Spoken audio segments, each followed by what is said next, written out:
Thank you for staying with us. You're still watching Daybreak on Trust Television. And of course, we'll get into the discussion segment as soon as we can. We'll hit the ground running now. The discussion we'll be having this morning, of course, the APC convention is just a few hours away. This is the eve day of the convention, and it's pertinent that we talk about, discussion around the APC, the consensus, and of course, what might likely play out tomorrow at the convention. So the governors are members of the All Progressives Congress, APC, aligned with President Muhammadu Buhari on the candidature of a former governor of Nasarawa State, Senator Abdullahi Adamu, as the chairman of the ruling party. And we're being joined by APC stalwart and its presidential aspirant, Dr. Ibrahim Dauda. Thank you so much for joining us on Daybreak. Thank you. Good morning. Good morning, sir. So, there have been a lot of talks about the APC convention. We have actually waited for this APC convention, though we're not APC members, but, we're interested in what happens in the polity. And, before the APC convention, there have been a lot of things that APC need to contend with, the party members, and then a member of the party suing the party and stalling or wanting to stall the APC convention, which is tomorrow, 26th of March, 2022. So let's take a look at some of the agitations before the convention proper. What's your thought on, the division, some people springing up with factions, and how this will play out tomorrow? Well, thank you very much. Party rancors and turbulence, I've always said it, has become, unfortunately, part of our political process. And even though not a healthy one, but I wish for a day where politicians, we will grow above sentiments and personal interest. Most of the reasons behind some of the agitations,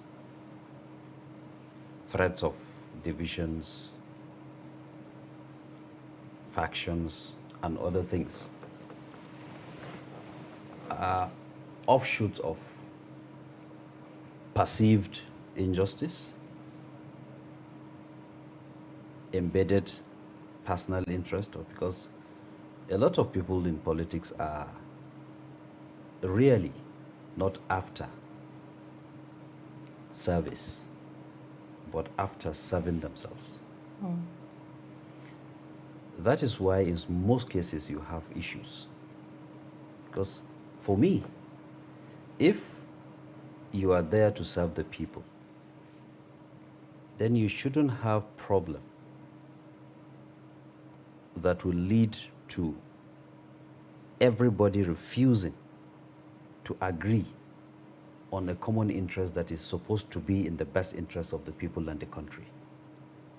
So politicians, we need to go back and look at our, objectives of being in politics, because that is where we should begin. Most of these things are not healthy for the system. What kind of story are you telling the younger ones today who are in secondary schools, in primary schools?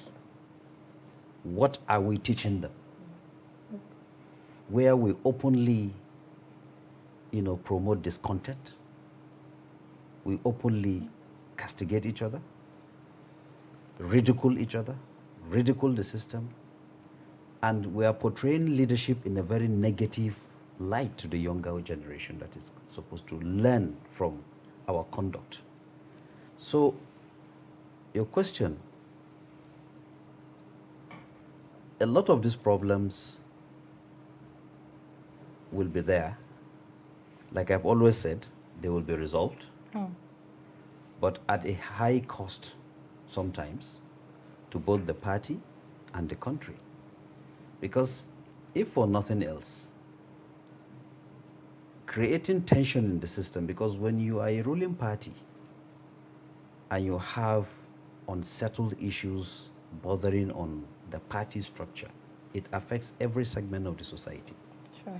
Because it puts tension on the system and it distracts governance and then open up a lot of windows for issues to continue coming up as secondary problems. So my advice is both the governors,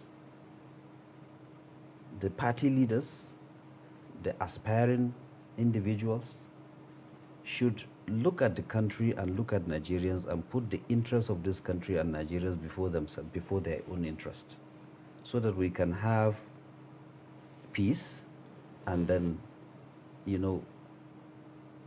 send the right message to those that are looking at politics and politicians as always a dirty game. Okay, but yesterday the president had a meeting with some stakeholders.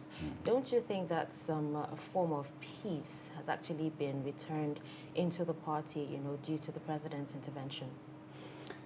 The president is doing his best, as always, as a leader and as a father.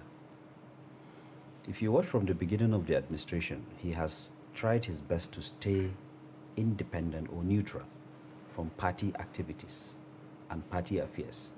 His objective then was for the party to learn, to mature and grow above these sentiments, where party men will learn to manage party affairs and activities without dragging the executive or the leadership who are busy with governance into party issues in terms of, interfering with party processes, as it has been the case in the past.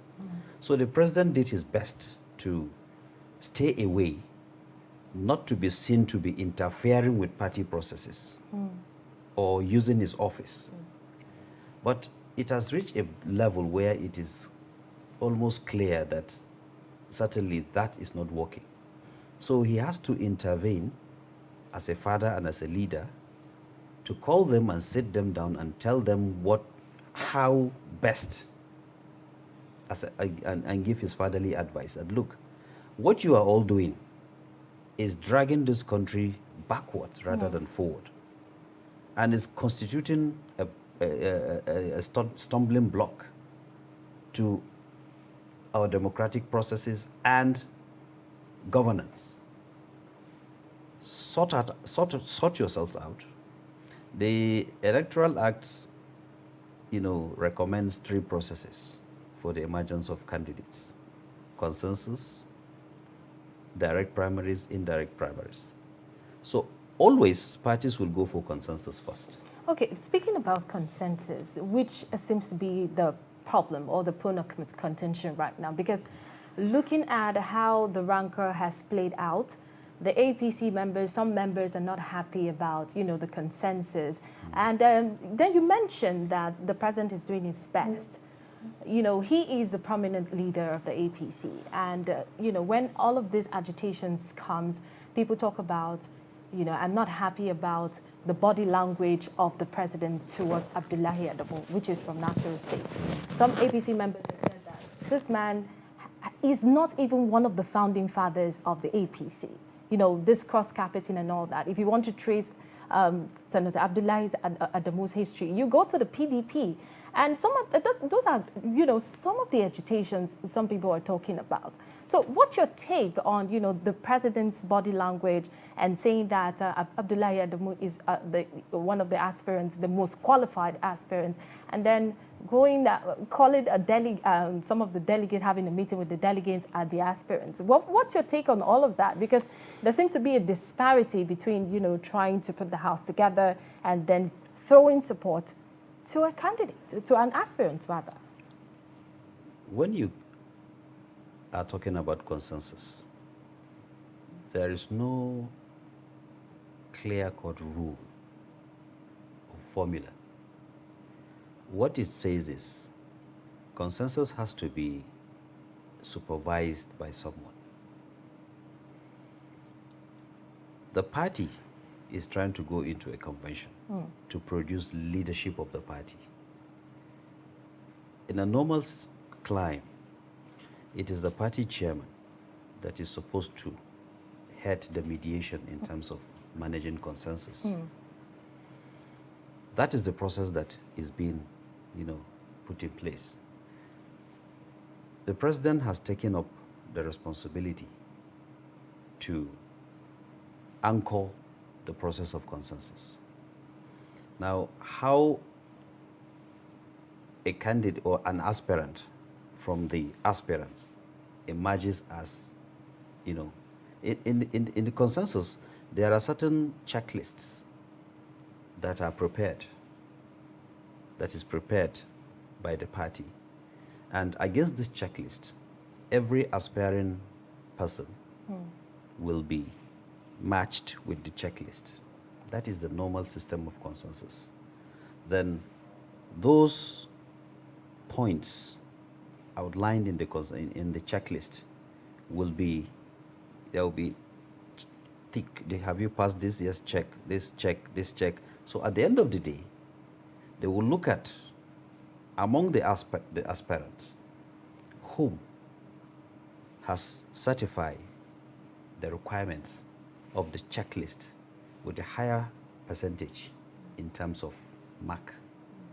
And unilaterally, the results will be made available to all of them in a manner that each one of them will be convinced that, yes, I'm not being disqualified, or aspirant A is not being preferred with some bias over me. He has scored more than me. So honorably, I should, support that person. So that is usually how consensus are done. But like I said, I am not in the room to know what checklist was used to produce what result. But what I know is the president is doing his best to make sure that both the governors, the leaders, and the aspirants are on one page in trying to agree on A or B. The issue of founding fathers, legacy parties, PDP, those that came from PDP in 2015 and the rest of them. If we're going to go by that, a lot of issues will come up. When you say founding fathers, you're talking of members of the legacy parties that came together. What about those of us that even brought the idea of the merger? What do we call ourselves? Founding grandfathers? You could fit into that. Because my committee proposed the merger, brought the idea of merger in 2010-11, the CPC strategy, National Strategy Committee. This APC merger thing emanated from us. 12 of us. We are 12. So if we are going to go by that, we are the founding fathers of APC. So does that have to do But with none lawyers? of the 12 of us have ever come out to say we are the founding fathers or we initiated APC or we initiated merger. Because as far as we are concerned, we are Nigerians who have done our responsibility and we have made recommendations and it was adopted and a mega party was formed. Then a lot of the people calling themselves the founding fathers did not know how the merger talk came to be, who initiated it. So if we are going to go by that, then even those talking about it now will not be speaking about it. So once someone is part of the family, these are the things that are creating problems for Nigeria, not only in party politicking, but in every sphere of this country. This attitude of where you are from, who you are, and where you are going to, I think we should go beyond that. Okay. Now, let's still go back to consensus. Now, are you saying that your party has totally agreed on consensus for all positions, or will there be some positions, that will, have to undergo elections tomorrow? What the party usually do is they would try to have a consensus on all positions. But the one that is always heated up is that of the chairman, obviously. Because he is the driver of the party, he's the alpha of the party. So everybody below him, people tend to not give too much, interest on who become what. And the level of fighting on who becomes, let's say, an organizing secretary or financial secretary is less than who becomes the party chairman. Because the party chairmanship position is like that of a head of state.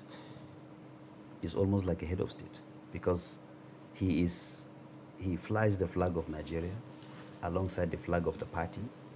He has certain privileges that no party member enjoys. So it's a revered position that everybody wants to. And the second reason is for control. Like I said, a lot of people are interested in their personal interest more than the national interest. So who becomes the chairman of the party is of great interest to a lot of people. If I don't care who becomes the party chairman, for instance, because whoever is there, my only concern is the person should be of sound values and characters, whom will represent the party and Nigeria fairly, honestly, equitably, and that's all. So whoever that person is shouldn't be my problem, as long as the person satisfies those requirements. But is that what we're doing? In most cases, no. So that is why you have all this rancor. If today everyone is interested in that checklist and who satisfied that checklist, we would have been over this issue long ago. So the last convention, we had the ward, we had the local government, and, all of this done in 12 days. And, some people might say this is a setback for the APC, where we have this lingering rancor, a lot of things happening to the party. What would you say to those kind of people who say that, this is a big setback? If we cannot get this done as a party, we did this without a lot of noise the other time in 2018. So what's going on now? 2018, every electioneering year or process has its own dynamics. There are new players now. This scenario has changed. The tension, it's more. In 2018, the president was coming for a second term. So there are certain things within the party that are almost settled.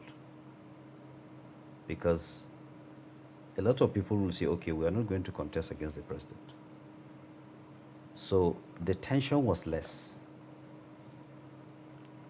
But now, he has done his term. So the floor is open. If you watch, a lot of people that are aspiring now were not aspiring in 2019. No.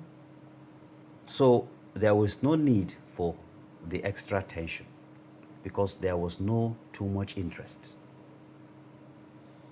That is to confirm to you that the whole thing is about interest. Now flow is open. Everybody has brought their interest to bear. And everyone is struggling to make sure that they get their interest, their interest occupies a good space and a good position for them to get what they want. And by doing that, everybody's interest cannot be accommodated at the same time. Everybody cannot be chairman of APC. The candidate or aspirant of everybody cannot be chairman of APC. Because as an aspirant, I can sponsor an aspirant to be a chairman of the party, to do my bidding.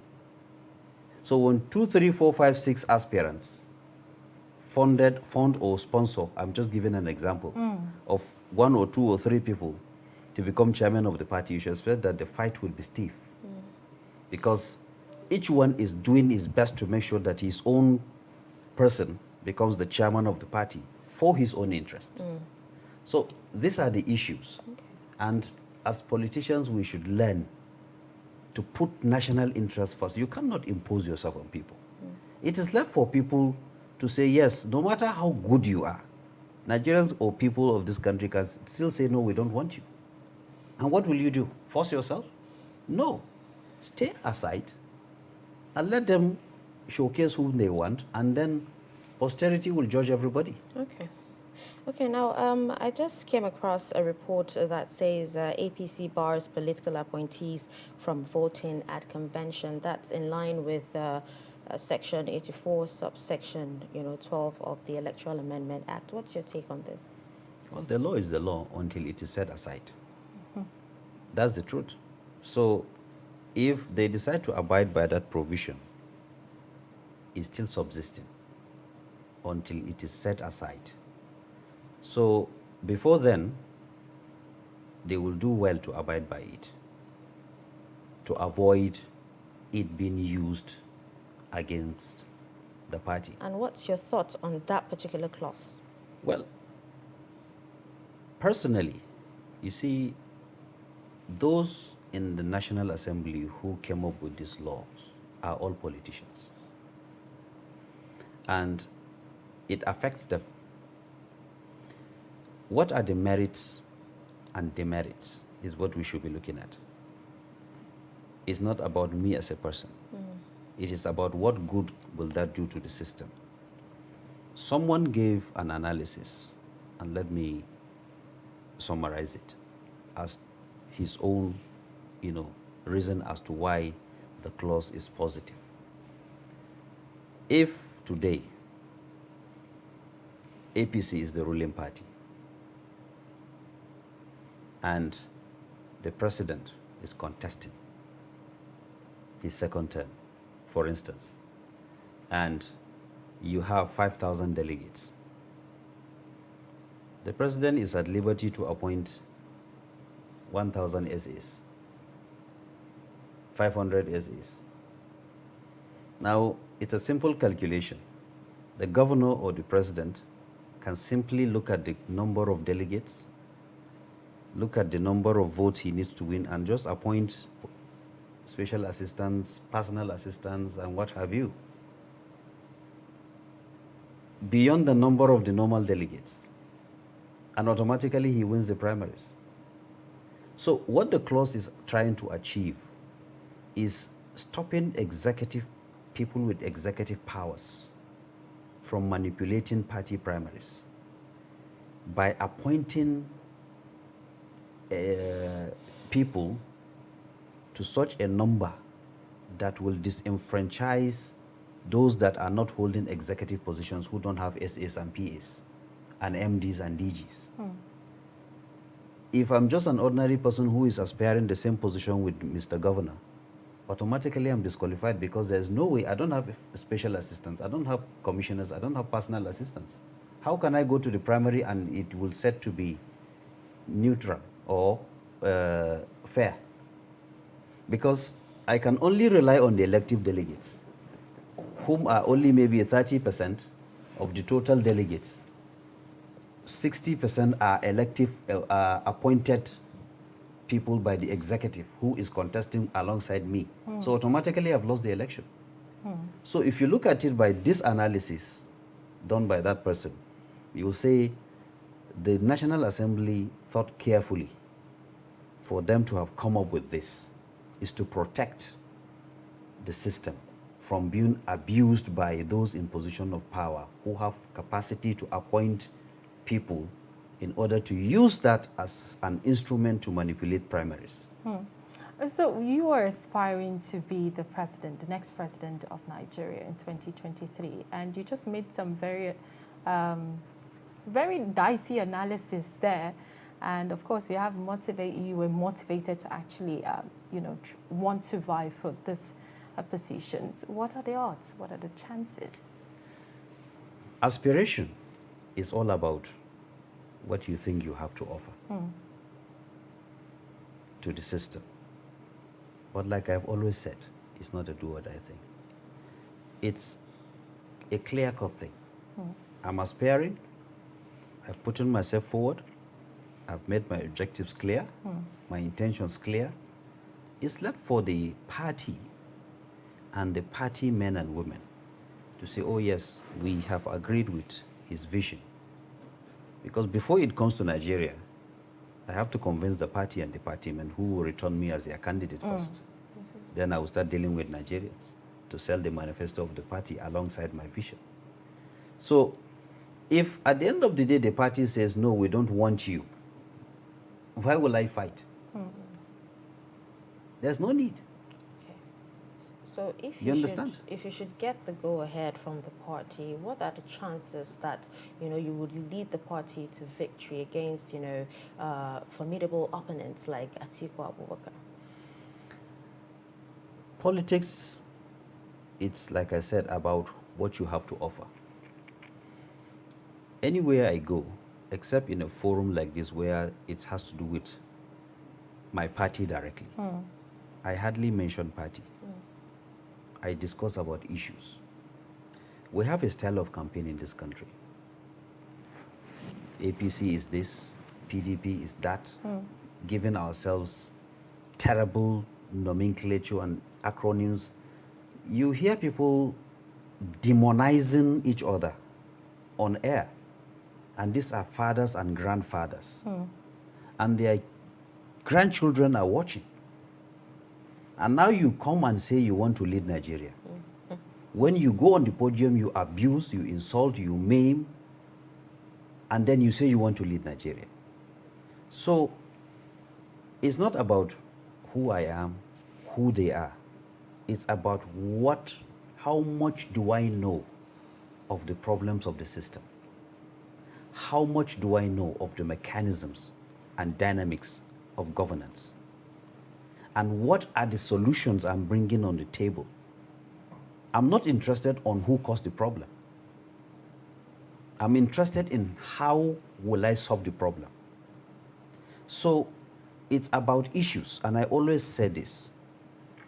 Let all of us aspirants or whatever, when you become candidate or whatever, discuss issues. Let's showcase our knowledge of the system and how problems will be solved. Let's be discussing solutions rather than blaming game, name calling, grandstanding and other things. This has been the attitude of our political process in the past. And it only goes to show the younger generation how terrible politics is.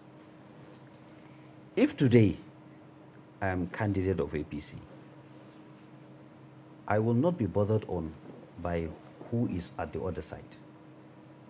I will be more focused on convincing Nigerians that I am chosen by my party because my party is convinced that I know what I'm doing and I represent what Nigerians are looking for on behalf of my party. And I will focus on talking about solutions on how to solve Nigeria's problem and convincing Nigerians on becoming a bridge that will foster unity. It's left for the other side to prove or provide a superior narrative over what I will present. So it will be a politics of issues and discourse rather than the negativity surrounding politics, because I will not give in to that. At the end of the day, it will be up to Nigerians to choose which narrative to go with, depending on how you present your argument. So that will be my position.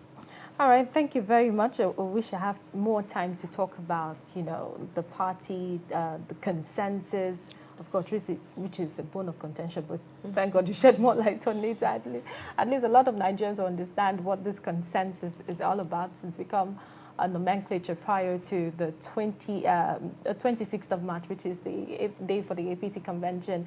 And of course, we wish you all the best as you aspire, continue to aspire, and by God's grace, become the candidate of APC. But thank you so much for being here. We appreciate it. Thank you.